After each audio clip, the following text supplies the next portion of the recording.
أن القوة لله جميعا وأن الله شديد العذاب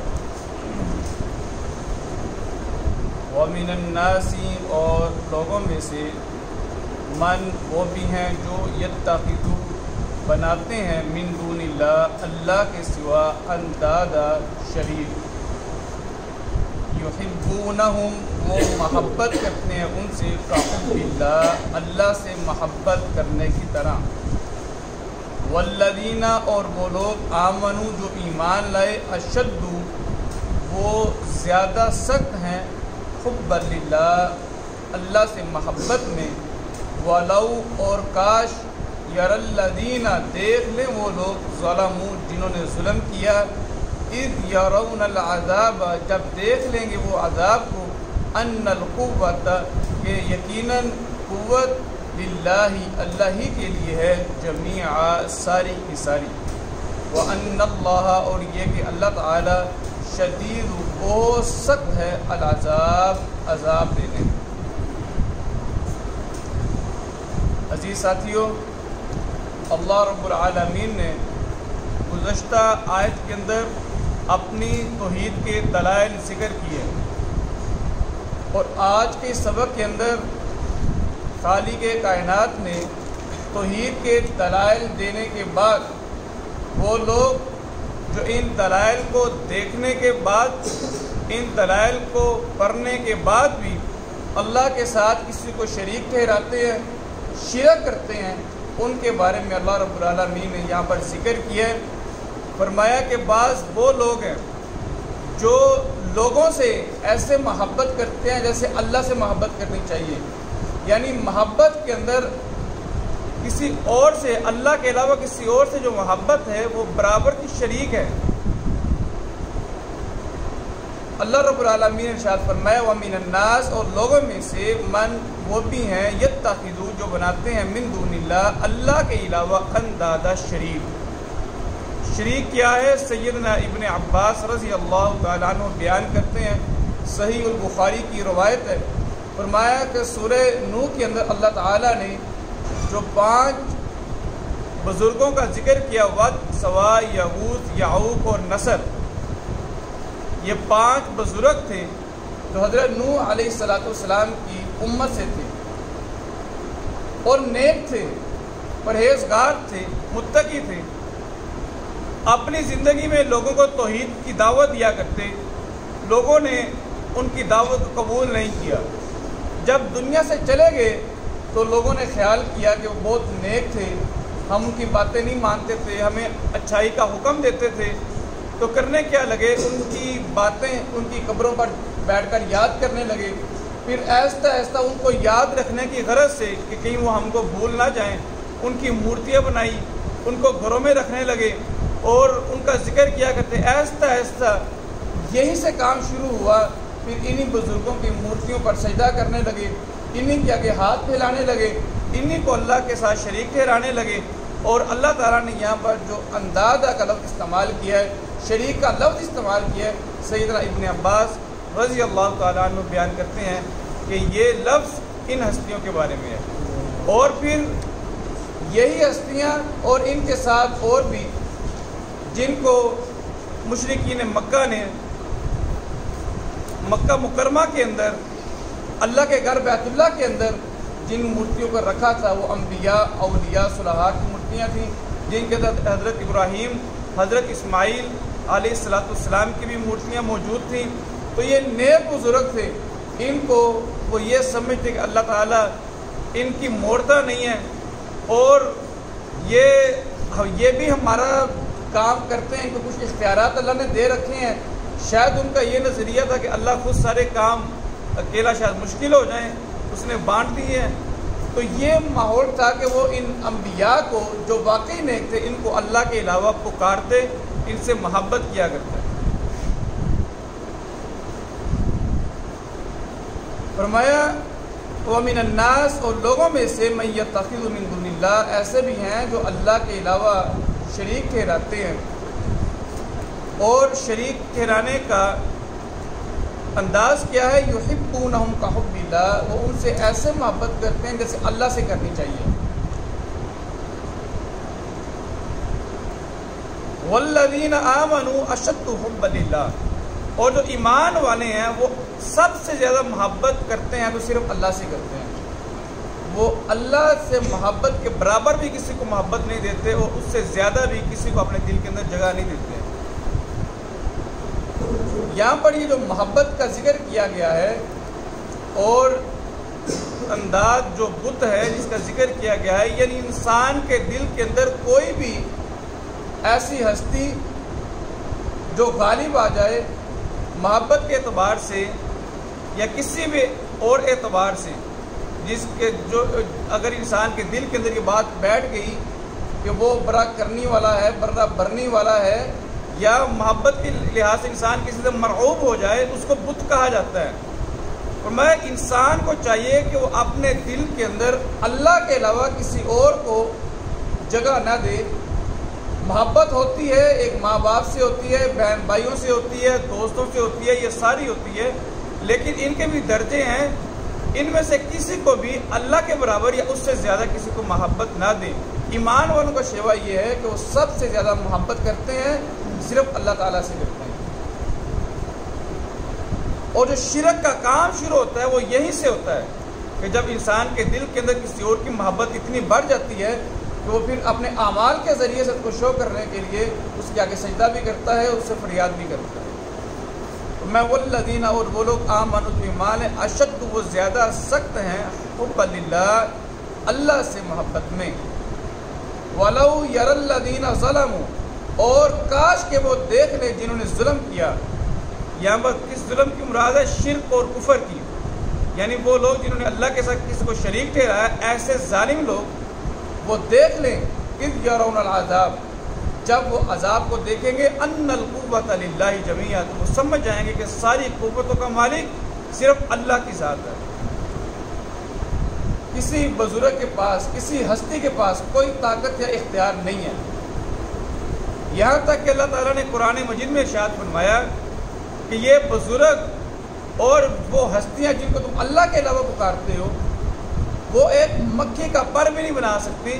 وہ بنانا تو دور کی بات، اگر یہ مکھی تمہارے کھانے میں سے کچھ اپنے منہ پہ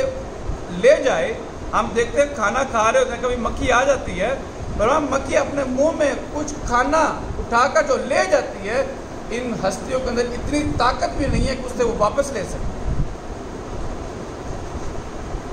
فرمایا وہ جان جائیں گے ان القوت، کہ ساری کی ساری قوت للہ جمیعا،